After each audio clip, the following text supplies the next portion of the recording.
Friends, welcome to my YouTube channel. ये third worksheet है जिसमें हमें रैशनल नंबर्स को कंपेयर करना है, उन्हें स्टैंडर्ड फॉर्म में लिखना है। तो सबसे पहले स्टार्ट करते हैं हम फर्स्ट क्वेश्चन को। ये थर्ड वर्कशीट है। लिखा गया कि right the following rational number in standard form. तो स्टैंडर्ड फॉर्म में आपको बता दूं, स्टैंडर्ड फॉर्म होता है जिसमें मैं रैशनल नंबर को सिंपलेस्ट फॉर्म में लिखना है। अगर कहीं कटिंग हो जाती है न्यूमरेटर डिनोमिनेटर की तो हमें उसको कैंसिल करना है। जैसे फर्स्ट पार्ट है हमारा 33/77।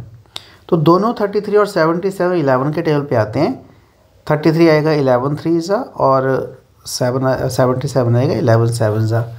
तो ये सिंपलेस्ट फॉर्म में इसकी स्टैंडर्ड फॉर्म आ गई 3/7। 33/77 की ये स्टैंडर्ड फॉर्म हो गई।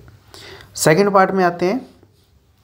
अब फर्स्ट पार्ट में क्या था कि दोनों पॉजिटिव थे, लेकिन सेकेंड पार्ट में न्यूमरेटर पॉजिटिव है, डिनोमिनेटर पे नेगेटिव साइन है। तो अब इसको सॉल्व करने के लिए वही है कि हम इसको कटिंग करेंगे, और दूसरा ये है कि जो नेगेटिव है वो न्यूमरेटर पे आएगा। स्टैंडर्ड फॉर्म में डिनोमिनेटर पे नेगेटिव नहीं होता, ये याद रखिएगा। तो हम इसको काटेंगे यहाँ पे, इसको काटते हैं हम 4 के टेबल पे। तो न्यूमरेटर हो जाएगा 16 4 64 होता है, और ये आ जाएगा हमारे पास 5 के टेबल पे, मीन्स 4 के टेबल पे ये 5 पे आता है। तो 16/5। अब 16 और 5 की इससे आगे कटिंग नहीं हो सकती, तो ये इसकी स्टैंडर्ड फॉर्म आ गई। थर्ड पार्ट में हमें गिवन है -27/15। तो यहाँ दोनों नेगेटिव हैं, तो नेगेटिव से पहले तो नेगेटिव से नेगेटिव कट जाएगा, पॉजिटिव हो जाएंगे ये। और इनको काटेंगे हम 3 के टेबल पे। तो 3 9 27 होता है, और 3 5 15 होता है। तो 9/5 इसकी स्टैंडर्ड फॉर्म आ गई। इसी तरह से लास्ट जो पार्ट है इसमें 105/98 है।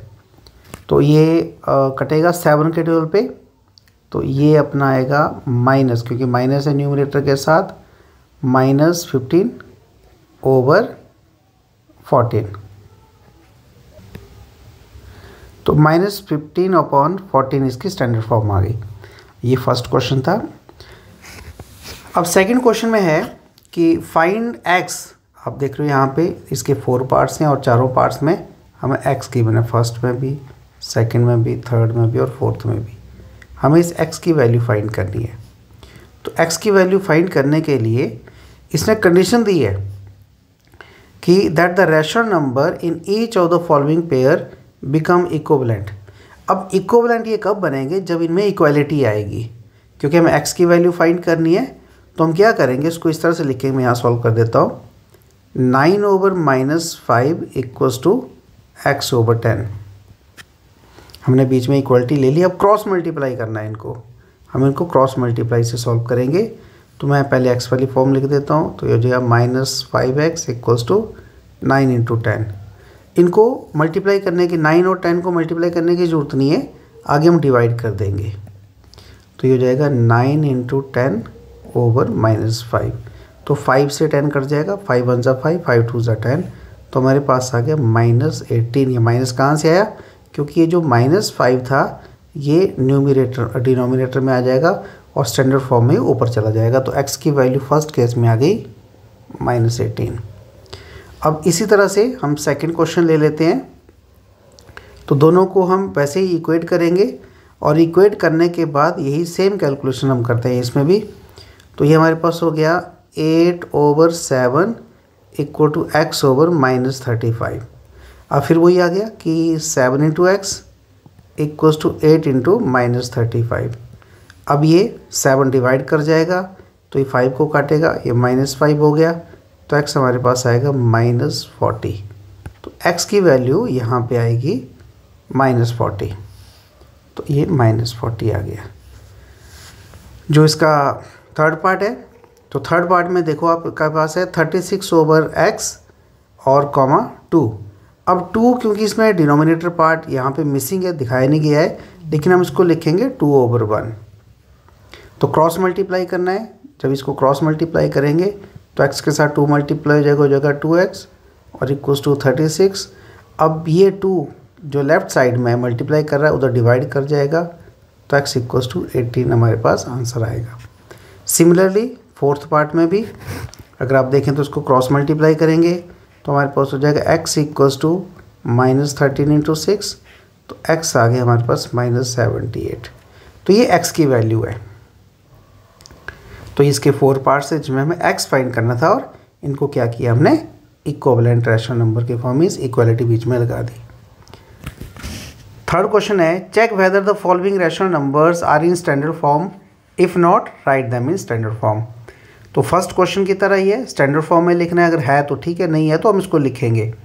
तो फर्स्ट क्वेश्चन में पहले बात यह है कि नेगेटिव, तो नेगेटिव कहाँ पे, न्यूमरेटर पे, तो नेगेटिव न्यूमरेटर पे ही चाहिए। दूसरा 3/19, अब 3 के टेबल पे 19 नहीं आता, इसका मतलब इनकी आगे सिंपलेस्ट फॉर्म नहीं हो सकती, तो ये स्टैंडर्ड फॉर्म में है। अब आ गया दूसरा पार्ट है 4/-7। 4 और 7 का जो HCF 1 है मीन्स एक दूसरे के टेबल पे नहीं आते, लेकिन सिर्फ एक कंडीशन है कि 7 के साथ नेगेटिव है जो हमें ऊपर चाहिए, तो इसको हम चेंज करेंगे जो हो जाएगा -4/7। इसकी स्टैंडर्ड फॉर्म आ गई। अब आ गया इसका थर्ड पार्ट में है 14/35। अब इन दोनों का एक कॉमन फैक्टर है 7, तो हम इसको 7 से डिवाइड करेंगे तो 7 2s 14 हो जाएगा और 7 5s 35, तो 2/5 जो वो स्टैंडर्ड फॉर्म आ गई। सिमिलरली फोर्थ को देखो तो 8 के टेबल पे कर जाएगा, तो ये जो है 1/9, लेकिन अब माइनस है तो माइनस कहाँ आएगा, न्यूमरेटर में, तो ये आ गया -1/9, ये स्टैंडर्ड फॉर्म में आ गए। फोर्थ क्वेश्चन जो है बहुत इंपॉर्टेंट है, ये सारे कॉन्सेप्ट इसमें कवर हो जाते हैं। अब हमें क्या बोला गया है कि 2/7 हमें एक रैशनल नंबर गिवन है और हमें इसका इक्विवेलेंट रैशनल नंबर फाइंड करना है, जैसे आपने सेकंड वर्कशीट में किया कि न्यूमरेटर 8 होना चाहिए, पहला केस। दूसरा केस है डिनोमिनेटर -63 होना चाहिए। तो वही आगे कि हम क्या करेंगे, अभी यहाँ पे चेक करेंगे मल्टीपल्स। पहला फर्स्ट पेयर देखते हैं, ये जो हमारा पेयर है, पहले हम इस पेयर को देखते हैं। तो इस पेयर में हमें न्यूमरेटर को कंपेयर, न्यूमरेटर गिवन है और न्यूमरेटर फाइंड करना है। तो न्यूमरेटर है जो गिवन है 2 है, और जो फाइंड करना है उसका, जिसका डिनोमिनेटर फाइंड का उसका न्यूमरेटर 8 है। तो 2 के टेबल पे 4 पे 8 आता है, तो 2 4 जा 8 हो गया, मीन्स अगर हम 2 को मल्टीप्लाई करते हैं तो हमें 8 मिलेगा। तो सिमिलरली क्योंकि इक्विवेलेंट है तो हमें क्या करना है यहाँ पे कि 7 को भी 4 से मल्टीप्लाई कर देना है, तो ये बन जाएगा 28, तो इसका डिनोमिनेटर बन गया 28। सिमिलरली सेकंड पार्ट पे चलते हैं। अब डिनोमिनेटर गिवन है वो है हमें -63, तो 7 के टेबल पे आएगा -9, क्योंकि यहाँ पे 7 पॉजिटिव है और 63 जो वो नेगेटिव है, तो मीन्स नेगेटिव साइन प्रोडक्ट में आएगा, तो -9 के साथ हमने मल्टीप्लाई किया तो हमें -63 मिलेगा। तो इस तरह से 2 को हम करेंगे -9 से मल्टीप्लाई, तो ये बनेगा -18, तो ये रैशनल नंबर बन गया -18/-63। अब सेकंड पार्ट पे आते हैं, इसमें हमें बीच वाला जो रैशनल नंबर है वो गिवन है और लेफ़्ट राइट वाले फाइंड करने हैं। अच्छा, इसमें अगर आप देखो तो न्यूमरेटर है -4 और दोनों न्यूमरेटर गिवन है, लेफ़्ट में भी राइट में भी। चलो पहले लेफ़्ट की तरफ चलते हैं। 4 के टेबल पे 36 आता है 9 पे, तो 9 आएगा, मीन्स 9 से मल्टीप्लाई करेंगे दोनों को। लेकिन एक और कंडीशन है, इसमें 4 के साथ माइनस है और 36 के साथ माइनस नहीं है, मीन्स हमें -9 के साथ मल्टीप्लाई करना पड़ेगा तो ही वो पॉजिटिव होगा। तो 9 9 से 81, तो ये बन जाएगा -81। अभी क्यों है, अब आप देखोगे तो जो -4/9 है वो अल्टीमेटली नेगेटिव रैशनल नंबर है, तो इसका इक्विवेलेंट भी रैशनल नंबर नेगेटिव आएगा। तो 36 पॉजिटिव है, तो इसका मतलब जो डिनोमिनेटर है वो नेगेटिव हो गया। इसी तरह से अब हम चलते हैं दूसरी तरफ को, तो यहाँ पे अब हम चलते हैं राइट साइड को। तो राइट साइड में अगर आप देखो तो 4 को मल्टीप्लाई करेंगे 21 के साथ, तो ये 84 बनेगा। दूसरा 4 माइनस का है और वहाँ पे 84 भी माइनस है, मीन्स +21 से हम इसको मल्टीप्लाई करेंगे। तो सिमिलरली 9 को भी हम 21 से मल्टीप्लाई करेंगे और आंसर लिखेंगे जो आएगा हमारे पास 189। तो इसका आंसर आ गया। थर्ड पार्ट में लास्ट जो रैशनल नंबर है वो गिवन है और पिछले दोनों रैशनल नंबर फाइंड करने हैं। तो सबसे पहले हम कर लेते हैं, चलो शुरू कर लेते हैं। अब यहाँ पे -99 है और इधर -11 है, तो negative sign as it is है, मीन्स हमें सिर्फ देखना है कि कौन सा मल्टीपल है। तो 11 का ये 9th मल्टीपल है। तो इस तरह से हमें -5 का भी 9th मल्टीपल निकालना है, जो बनेगा -45। ओके, अब दूसरी तरफ चलते हैं। वो अगर आप देखो -5 को मल्टीप्लाई करोगे 21 के साथ तो आपको 105 मिलेगा, लेकिन क्योंकि पॉजिटिव चाहिए तो -125 से मल्टीप्लाई कर दिया। तो सिमिलरली ये 11 को भी हम करेंगे -21 से मल्टीप्लाई। तो 11 1 से 11 हो गया, तो 1 आएगा, 11 2 से 22, तो 231 प्लस का आएगा। तो 105/231 ये इसका आंसर है। तो ये थे इस वर्कशीट के क्वेश्चंस। अब आगे वर्कशीट 4, इसमें कहा गया कि find the absolute value of the following rational numbers. तो एब्सोल्यूट वैल्यू क्या होती है? एब्सोल्यूट वैल्यू जो है वो रैशनल नंबर होता है और बिना किसी साइन के, इसमें कोई भी साइन नहीं आता, इसे एब्सोल्यूट वैल्यू कहते हैं। और उसको दो तरह से लिखा जाता है, या तो हम इस तरह से लिख सकते हैं एब्सोल्यूट वैल्यू ऑफ 1/-5, ये बन जाएगा 1/5, सेम रैशनल नंबर बिना किसी साइन के। या दूसरा क्या करते हैं हम, इस तरह से हम उसको ऐसे दो पैरेलल लाइंस लगाते हैं, इनको भी एब्सोल्यूट वैल्यू बोला जाता है, जिसकी वैल्यू जो है 1/5। और जैसे ये दूसरा हो गया 7/9, तो ये 7/9 ही रहेगा। तीसरा है 0/-4, तो इस केस में वो एक्चुअली ये 0 ही है, तो हम इसको लिखेंगे 0 ओनली। और फोर्थ जो पार्ट है इसको हम लिखेंगे 3/2। नंबर, कोई भी रैशनल नंबर बिना किसी साइन के, इसे हम कहते हैं उसकी एब्सोल्यूट वैल्यू। सेकंड क्वेश्चन है compare the absolute value of the rational number in the following pair. Okay, तो मैं तो सबसे पहले जो फर्स्ट पार्ट में यहाँ लिख देता हूँ कि यहाँ पे हमें इनकी एब्सोल्यूट वैल्यू, पहले आप ऐसे करोगे, इन दोनों की एब्सोल्यूट वैल्यू के लिए ऐसे साइन डाल दोगे, तो एब्सोल्यूट वैल्यू आ गई, पहले की होगी 3/7 और दूसरे की आगे 3/7। तो अगर आप देखो ये दोनों जो नंबर हैं वो इक्वल हो गए, 3/7 हो गए, तो इन्हें हम कहेंगे these are equal rational numbers. दूसरे पार्ट पे आते हैं, जो सेकंड पार्ट है इसका, उसमें हम पहले इनकी एब्सोल्यूट वैल्यू निकाल लेते हैं। तो -5/7 की जो एब्सोल्यूट वैल्यू है हो जाएगी 5/7, और 4/3 की जो एब्सोल्यूट वैल्यू हो 4/3 रहेगी। अब हम 5/7 और 4/3 लिखेंगे और उनको क्रॉस मल्टीप्लाई करेंगे। तो क्रॉस मल्टीप्लाई किया तो हमारे पास जो फर्स्ट आया कि 5 × 3 होता है 15 और 4 × 7 = 28। मैं आपको एक चीज़ यहाँ बताने वाला हूँ, जब हम कंपेयर करेंगे अगले भी वर्कशीट में हम कंपेयर करेंगे कि मैंने कैसे लिखा है। यहाँ पे देखिए कि ये जो न्यूमरेटर है 5, इसको मैंने पहले लिखा प्रोडक्ट करते वक्त, 5 × 3 15 हो गया, और दूसरा जो न्यूमरेटर है इसको मैंने अब पहले लिखा इधर 4 × 7 28 हो गया। अब जब मैं कंपेयर करूँगा कि 15 इज़ लेस देन 28, तो अब जो मैंने इसे कंपेयर किया तो मैं ये देखूँगा कि 15 किस न्यूमरेटर के साथ था 5, मीन्स अब यहाँ पे आ जाएगा 5/7। 5/7 इज लेस देन 4/3। तो ये कंपैरिजन हो गया। ये सबसे इम्पॉर्टेंट पॉइंट है कि हम जो प्रोडक्ट फॉर्म में लिखें, वो वैसे तो आप कुछ भी कर सकते हो, कैसे भी लिख सकते हो, लेकिन ऐसे लिखने का एक फ़ायदा होता है कि हमें ये पता चल जाता है कौन सा रैशनल नंबर हम कब लिखेंगे। ये बहुत इम्पॉर्टेंट होता है। अब आ गया इसका सेकंड पार्ट और थर्ड पार्ट।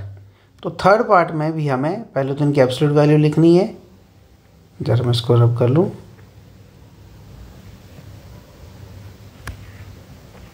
क्योंकि स्पेस थोड़ा है यहाँ कैलकुलेशन के लिए। तो अब क्या है, यहाँ पे पहले इसकी एब्सोल्यूट वैल्यू लिखेंगे, फिर दूसरे की एब्सोल्यूट वैल्यू लिखेंगे। तो पहले की एब्सोल्यूट वैल्यू बन गई 4/5 और दूसरे की बनी 3, तो मैं इसको लिखूँगा रैशनल नंबर की फॉर्म में 3/1। क्रॉस मल्टीप्लाई करेंगे, कंपेयर करना है तो क्रॉस मल्टीप्लाई करना है। 4 इंटू 1 इक्वल्स टू 4 और 3 इंटू 5 इक्वल्स टू 15। अब आपको पता है कि 4 इज़ लेस देन 15, तो कौन सा रैशनल नंबर 4 के साथ था? 4/5 इज़ लेस देन 3/1। तो इसका आंसर आ गया, कंपैरिजन हो गया। अब है थर्ड क्वेश्चन कि find all the rational numbers whose absolute value is. Okay,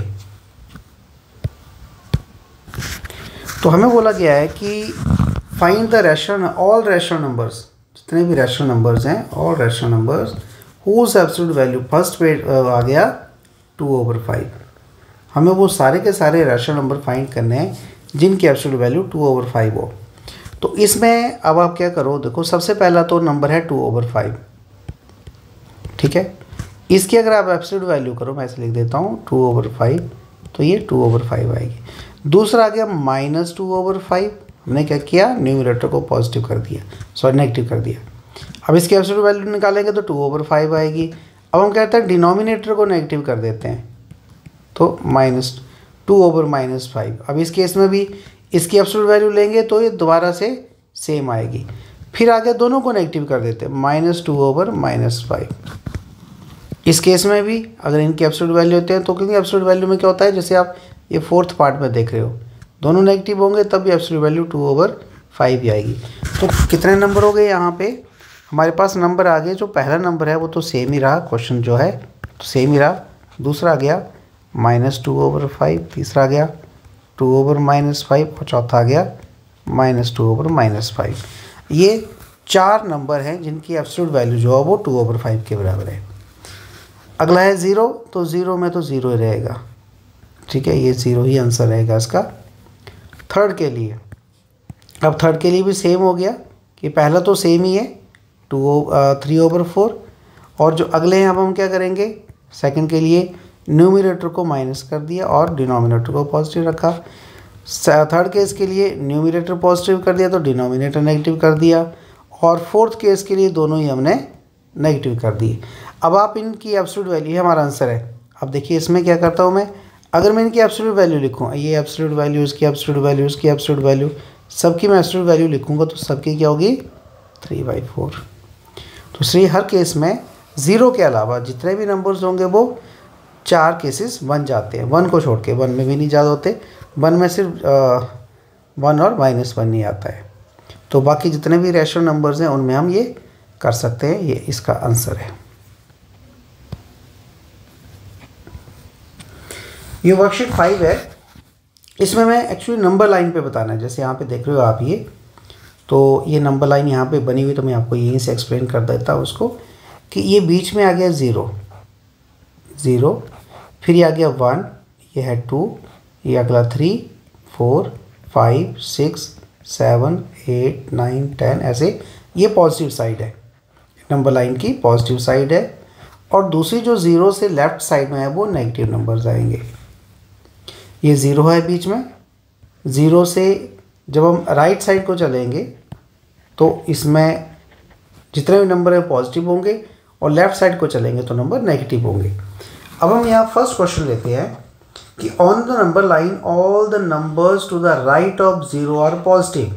तो बिल्कुल सही है कि जितने भी नंबर 0 के राइट साइड को आएंगे वो पॉजिटिव होंगे, तो ये ट्रू है। पहले लिखा भी है लेकिन मैं आपको एक्सप्लेन कर देता हूँ। सेकंड हो गया कि rational number -7/-19 lie on the left side of the 0।